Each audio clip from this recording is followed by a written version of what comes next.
I recently completed the 5-day fasting mimicking diet or program developed by ProLon. I just finished it last week, and my results were so interesting and positive that I thought I would do an entire podcast about it because I had a lot of questions. I posted about, what I was eating and including and the benefits that I was seeing during the 5-day program that I thought I'd answer all the questions here and share my experiences so you can decide for yourself if it is something that you think would benefit you as well or that you would like to try out and consider. I do want to start off by saying that I am an affiliate for ProLon. So ProLon is basically stands for prolonged longevity, and the fasting mimicking diet was studied and developed by Walter Longo's team. Walter Longo is one of the leading scientists in researching human longevity and longevity testing and looking at animal models as well. My goodness, I'm having a little bit of a brain lapse there. But when you order the fasting mimicking kit, I did the 5-day kit, but ProLon also has just like a 1-day fasting mimicking kit. They have fasting bars, they have fasting shakes, and some other products that they're developing that I'll talk about in a few minutes. But when you order the kit, you also get the book, The Longevity Diet, How to Slow Aging and Fight Disease to Optimize Weight by Walter Longo, Dr. Walter Longo. And he talks about the 5-day fasting mimicking diet and all the benefits of fasting without the hunger inside the book. So that was really beneficial. And I also brought on Dr. Will Sue. I think it was in 2021, fall of 2021. It was one of my first podcasts, or in the first year of podcasting. And he talked about the fasting mimicking program and the benefits and how it was developed and the research behind it and all of that as well. So I did the fasting mimicking program.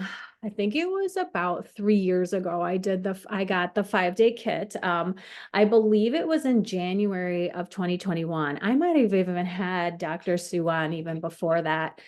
But I had just been ill with COVID, and I think it was my second time that I had COVID, and I had maybe been a week out of being pretty down and out and pretty ill.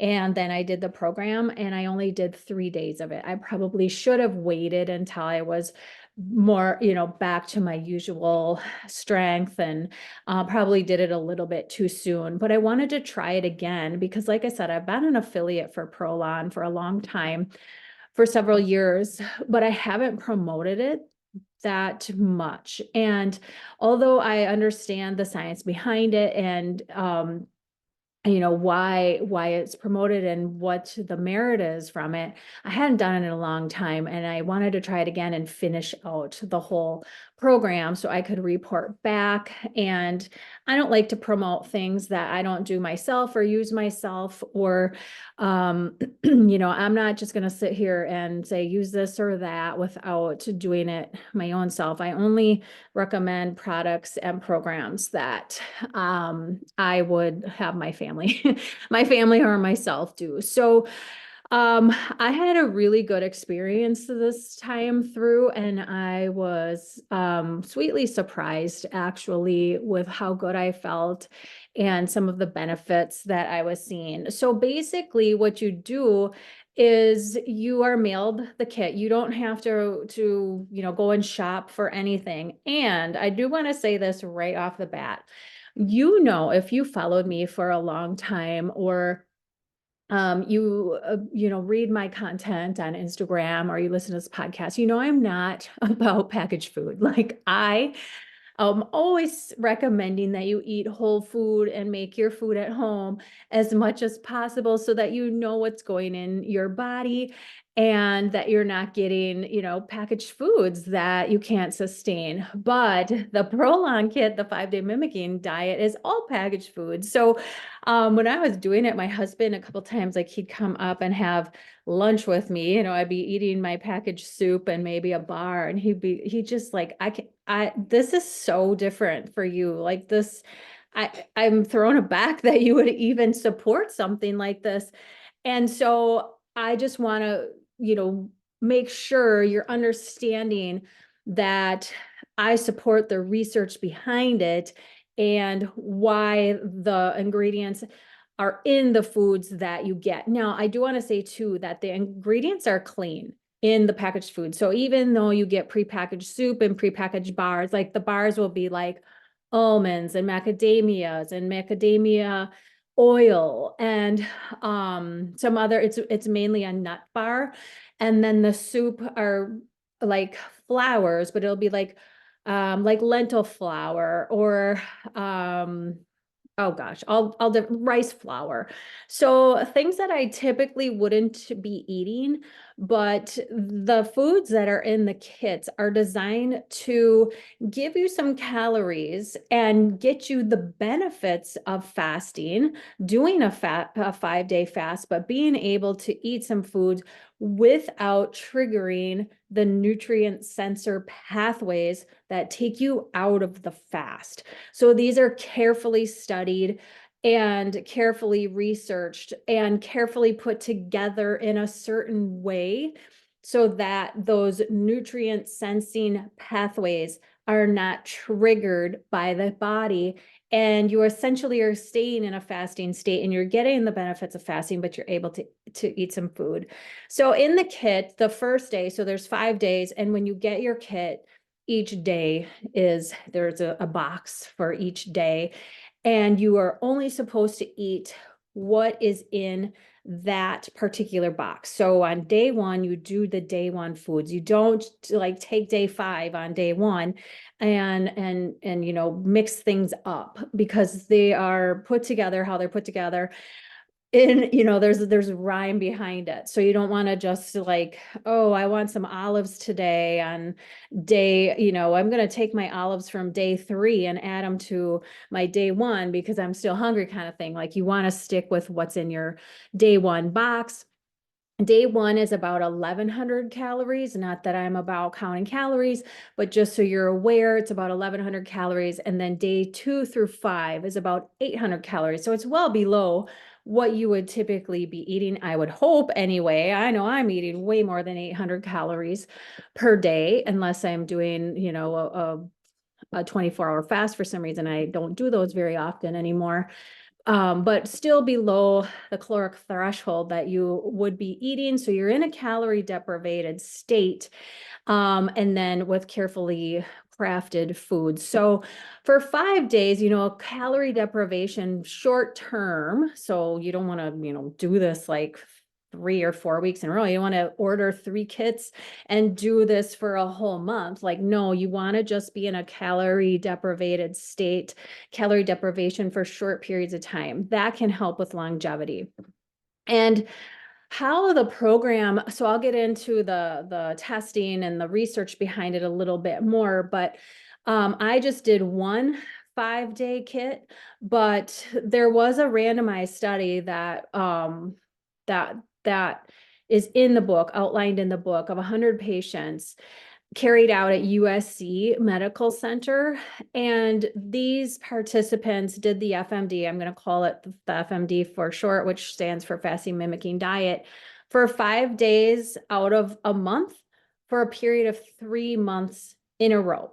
So I only did it one time, but optimally, if you have metabolic disease and you're trying to reverse disease or lose weight, doing the FMD for 5 days once a month for 3 months will give you some really great benefits. So inside the kit, there are, mostly you're eating the nut bars that I was referring to. Some days there's olives included. Some days there's crackers included. And again, the crackers have clean ingredients. I've been gluten-free since 2016. There's no gluten or, dairy, any of that sort of thing. There's no animal protein at all, actually. It's a plant-based program, but the crackers have really clean ingredients as well. And then you're always having 2 soups a day. And the soups are basically in like a dry powdered form, and you're stirring in hot water. And I had read a bunch of reviews saying that the soups weren't great. And ProLon has, since the first time I did the program, they integrated a lot of different soups since I did the program the first time. And I actually really liked them. I enjoyed the soups and I thought they were pretty good. The only one I didn't like was like a lentil. It was lentil something, and I didn't love that one. But they send you in your kit, they send you 2 extra soups not to eat during, you don't want to like add those to one of your days, but there's substitution soups. So if you maybe did the program before, or you try a soup on one of the day, and then like say on day 1 you ate a soup and you didn't really like it, and you see that it's in your kit on day 4, you can swap out one of those soups. But you don't want to add those 2 soups additionally to your kit. And this is all explained. The kit's late is so easy. I mean, you get your directions, you get day 1 and day 1 box, day 2, 3, 4, and 5, and then everything is spelled out for you. So I started the Tuesday before Easter Sunday because I like to do a 2 to 3 day fast prior to Easter Sunday. So usually in the past, I've either started it on like Monday, Thursday, or Good Friday, and then I fast until Easter brunch. Last year I did a 2 day fast from Friday to Sunday. Year before that, I did a 3 day fast from Thursday to Sunday. This was so much more manageable and so much more tolerable, even though it was 5 days. It was just so much easier than doing a water only, or like I think when I've done my long fast, I've added tea, pickle juice, and electrolytes, but it was so much more manageable than that was, because you can at least like eat meals with your family. And I never got the symptoms of when I've done longer fasts. Sometimes I get headaches if I don't stay ahead with my electrolytes, and just feeling really, really cold when I'm in a longer fast, hard time sleeping. And then when I broke my longer fast, I had some gastrointestinal issues where I'd be running to the bathroom, loose stools.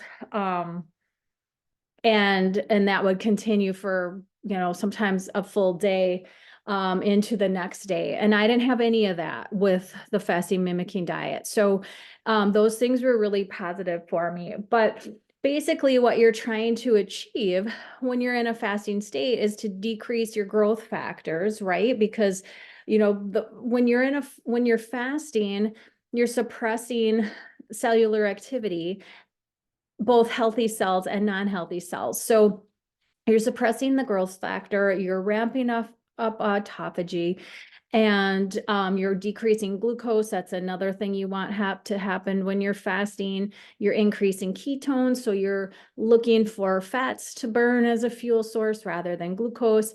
And you also are trying to increase growth factor inhibitors, and all of those things are achieved with the program. So what this can help with is it destroys damaged cells. It can destroy cells that might be precancerous and aren't functioning optimally. It can destroy old viruses and bacteria that don't belong there, because you're not taking in protein, you're not taking in enough calories, you're in a calorie deficit in a fasting state. So you're clearing out all of the old damaged cells, and you're increasing stem cells. So this is all shown in the research done by Walter Longo.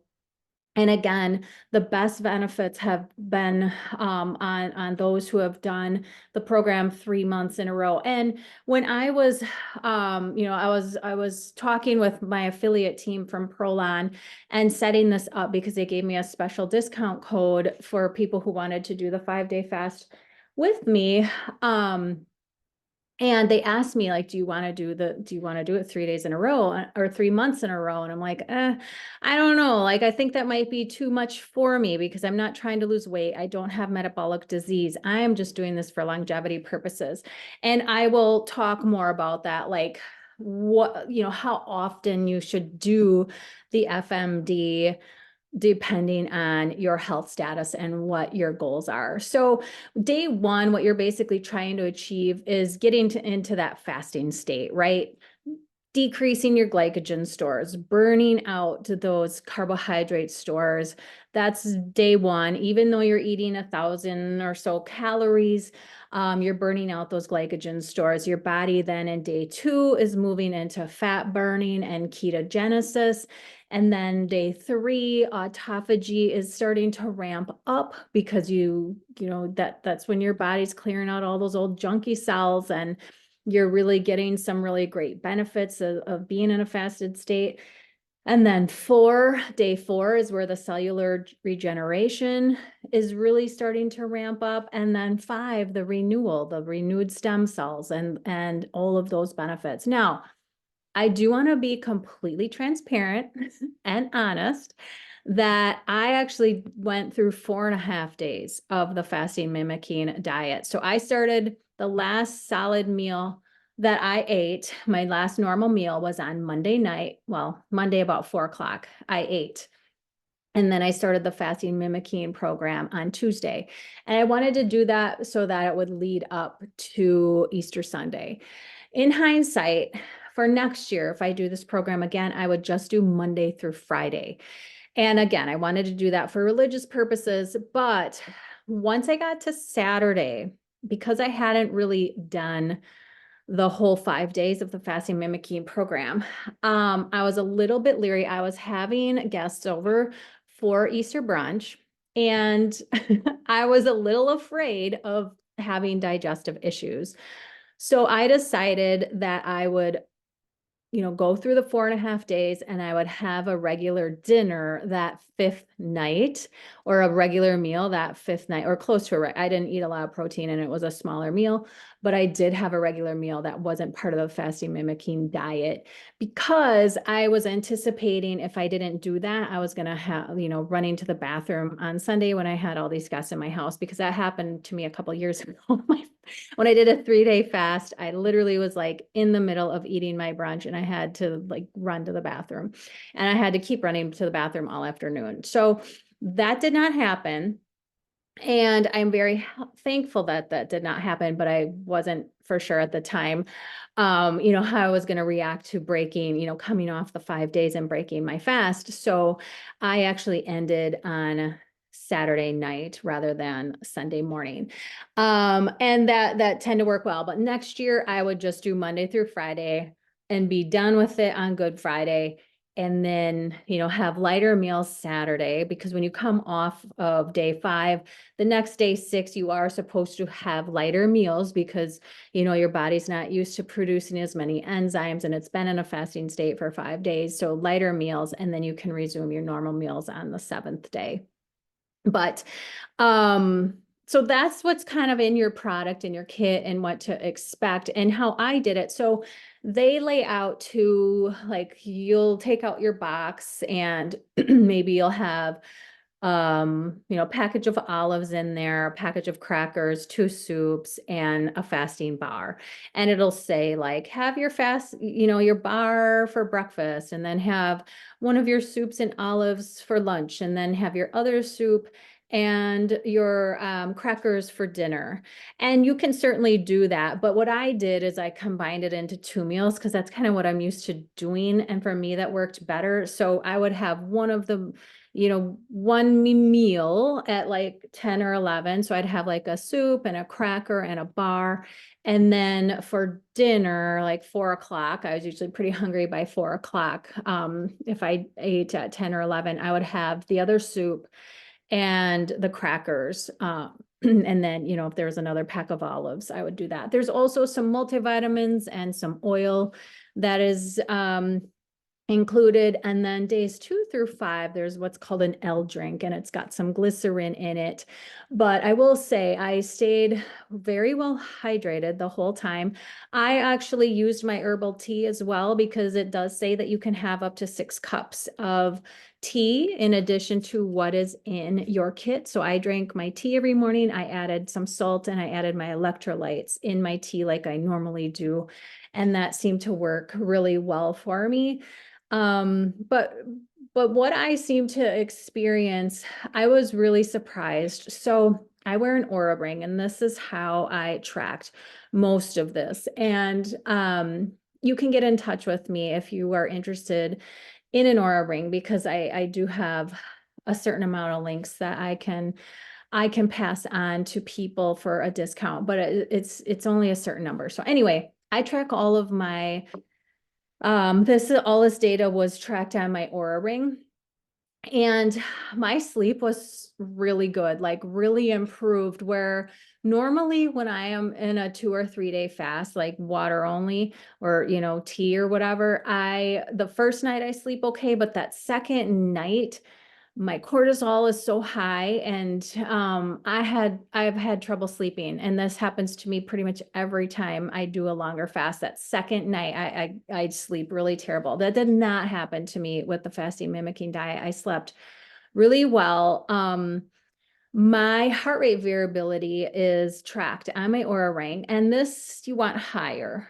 That's basically the variability of your heart rate in between beats. So it's not your heart rate, that is different.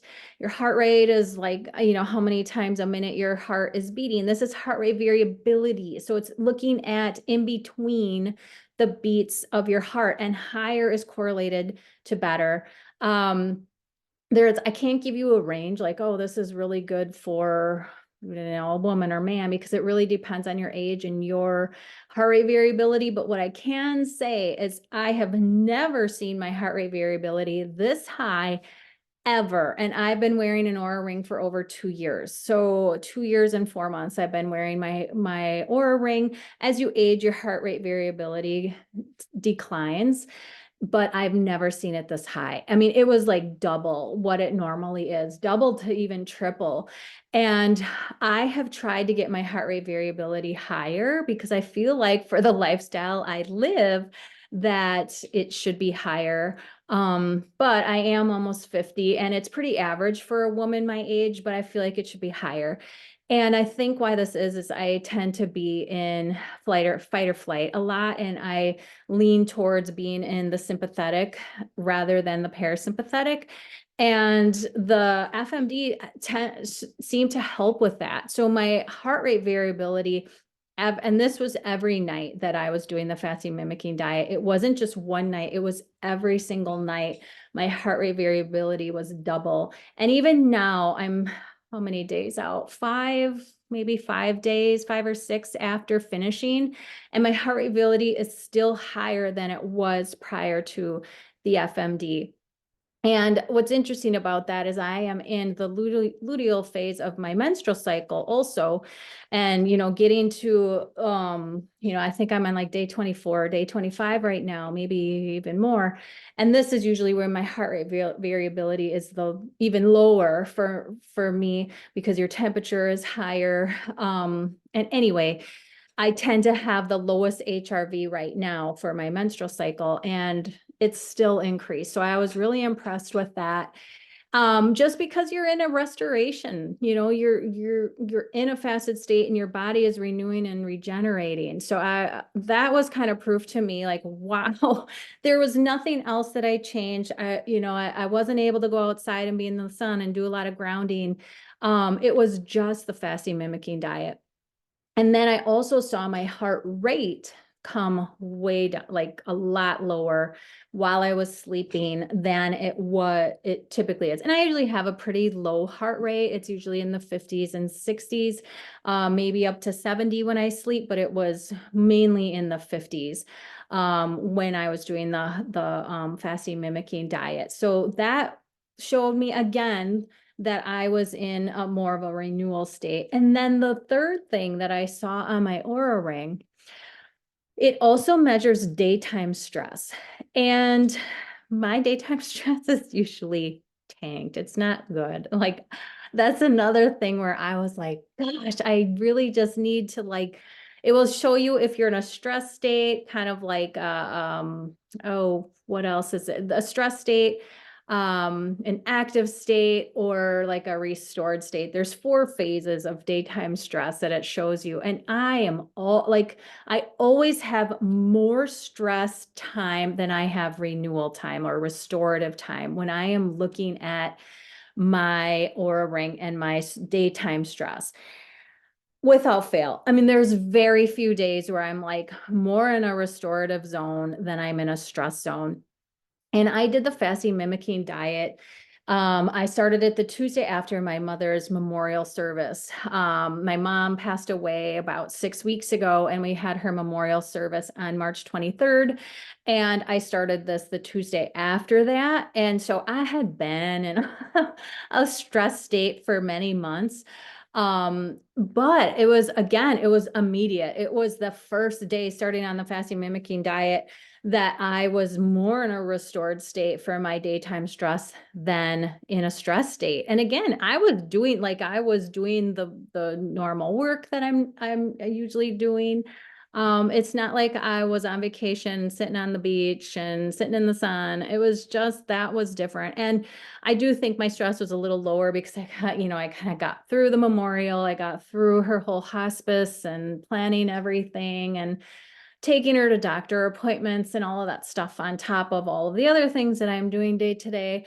But I could see it. I could see that I was in a restorative state more than a stress state. And even like my neck tension, and that seemed to be better. And like I said, my sleep was definitely improved. So I was really impressed with that, which led me to think, okay, I'm gonna record, and let others know about what I saw. And another thing that was interesting, when I think I mentioned already, like when I am in a fast, like a longer fast and in a fasted state, I get really cold. Like I can always tell when I get to the end of my glycogen stores, even intermittent fasting, I get to that like kind of 18-hour mark and I am getting cold. Like my fingers are cold, my toes are cold. This is not a thyroid issue because it only happens when I am doing intermittent fasting or longer fast. And I have a really hard time warming up. The only thing that really like warms me up is food. And so I have felt cold like that a lot of the time. So that just shows me like, wow, this really is keeping me in a fasting state, but it wasn't so terrible that like sometimes when I'm in a longer fast, like I have to go out. The only thing that will kind of help is like going out in the sun with like wool socks on. It's just kind of crazy. And that is always one of the hardest things when I do longer fast. So I was cold, but I didn't have like, it wasn't terrible. And when I would have meals, that hot soup would help to warm me up. So just something that I saw.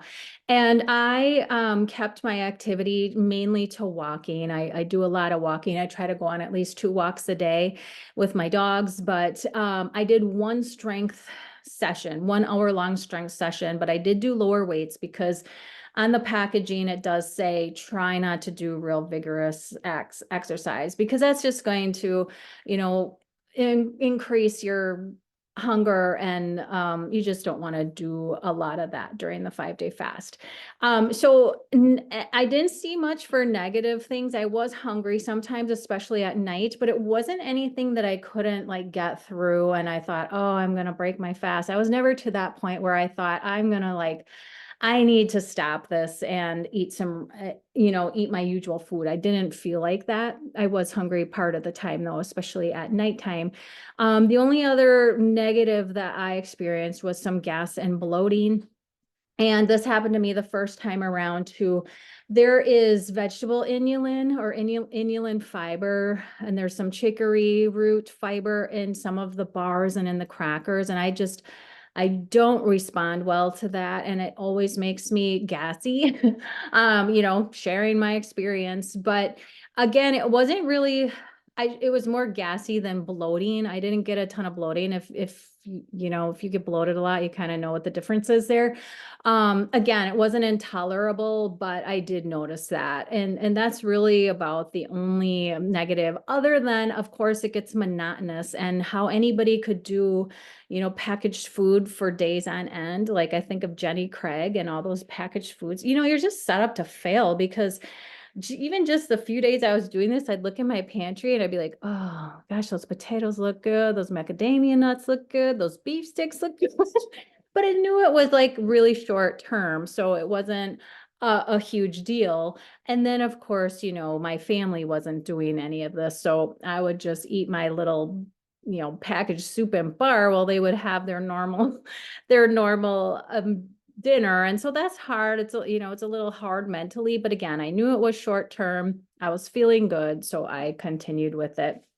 And I had mentioned that they do, like ProLon does make fasting bars and fasting shakes, and I haven't tested these on a CGM yet, but I have since been using a fasting bar. I like the bars a little bit better than the shakes. Not so much like how they taste. I just prefer the bars over the shakes, but I am again a believer now that it does keep you in a fasting state and you're having some food. So I've been using those in the mornings, like after my walk and after my workout, and then I'm eating a few hours later. So in closing, I just want to share with you a few things that are coming out of the book that was sent, the longevity diet, because I want to be clear, there are some people who should not do this. And, I don't want to be recommending something to you that you medically shouldn't be doing. So I want to go through that and, make sure you're a good candidate for the FMD. So obviously, if you're pregnant, you don't want to be doing any fasting mimicking diet. If you're underweight or you have anorexia, bulimia, eating disorder, you don't want to be doing it either. People in general over the age of 70, not a great idea.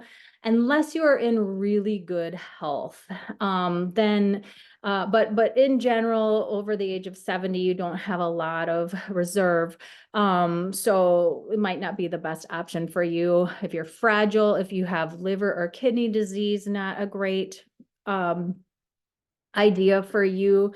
And then if you're taking any medications, of course, you want to check with a doctor prior to starting the FMD. If you have really low blood pressure or you're taking medication for hypertension, again, talk with your doctor before doing any of this. Let me see what else is here. Yeah, other than that, I never felt like, I'm pretty metabolically flexible. I did have a couple students do this with me, and I have one of my students doing this right now, and she said it was really, she was having a little bit hard time like day one. She got a headache. But other than that, she was feeling good. But if you're metabolically flexible, you probably do better with it. And I wouldn't eat like a ton of food, like, oh, I'm just doing my FMD, I'm starting tomorrow, and eat like a ton of food and like pig out, because then your insulin is high and you're gonna not feel as well while you're doing it. So I didn't do that. I just did my normal routine and then I started it. And then how often to do the FMD? I'm just taking this right out of the book. These are the recommendations from ProLon. So once a month, if you're overweight or obese and have at least 2 risk factors, such as diabetes, cancer, cardiovascular disease, once every 2 months, so a couple of every 2 months, you could do it if you have average weight patients with 2 risk factors like diabetes, cancer, cardiovascular disease. Once every 3 months for average weight patients with 1 risk factor, and then every 4 months for healthy patients with a normal diet who are not physically active, and then once every 6 months for healthy patients with an ideal diet who engage in regular physical activity. And this is why I told, because I would fall into that last category of once every 6 months. And that's why I told Prolon, I'm like, I think doing this 3 months in a row would be too much for me because I can't afford to lose weight. And I don't want to, say that like, oh, I don't need to lose weight, but I just don't. Like, I'm at a healthy weight and I think it would be too much for me to do it 3 days or for 3 months in a row. So that is what I wanted to share. So I'll link in the show notes, how you can order your kit. And I'm thinking about, I'll for sure do it again, before next Easter, but I'm thinking about doing it even in another 6 months just because I tolerated it so well and it felt so good. And I want to see, if I have the same experiences with my HRV and my heart rate and, my stress response and all of that too. So I might do it again in 6 months. So I'll definitely announce that on my platforms if I'm going to do it again, and you can do it along with me, but definitely I'll do it before Easter again next year. And I'm going to continue to use the fasting bars. My daughter's been using those as well too, because she used to, fast through mid-morning to afternoon, and she's had some cortisol issues. So we're trying to bring down her cortisol. So we're going to see if that, along with getting out into the sunlight every day, is going to be helpful for, getting those cortisol levels down into a normal zone. But yeah, I would definitely, if you don't have any of those risk factors that I showed you in your, or that I talked about, and you're struggling with, extra weight and chronic disease, I think it can be a really great option for you. And one other thing I wanted to say is there are 1 day and 3 day options too. So if you don't want to do the 5 days, you're like, that freaks you out. Like, oh, I don't know if I can do that for 5 days. There's 1 day Kickstart kits that you can order. I think they're like $35. I don't want to quote a wrong price, but I think they're around that. And then there's 3 day kits, and then there's 5 day kits. The 5 day kits are going to give you the biggest bang for your buck and with benefits, but you can try a 1 day kit or try a couple fasting bars and see how you handle those. So I'll link my affiliate link in the show notes so that you can order from there and get a discount. And then just report back to me. And I'd love to hear how things went for you. You can DM me on Instagram, you can email me, or leave a comment on YouTube if you're watching this on YouTube. So I hope you learned a lot and give it a try. And there's lots of different options for you. And at this point, I am endorsing ProLon, and I think that it could be a really good option for a lot of people.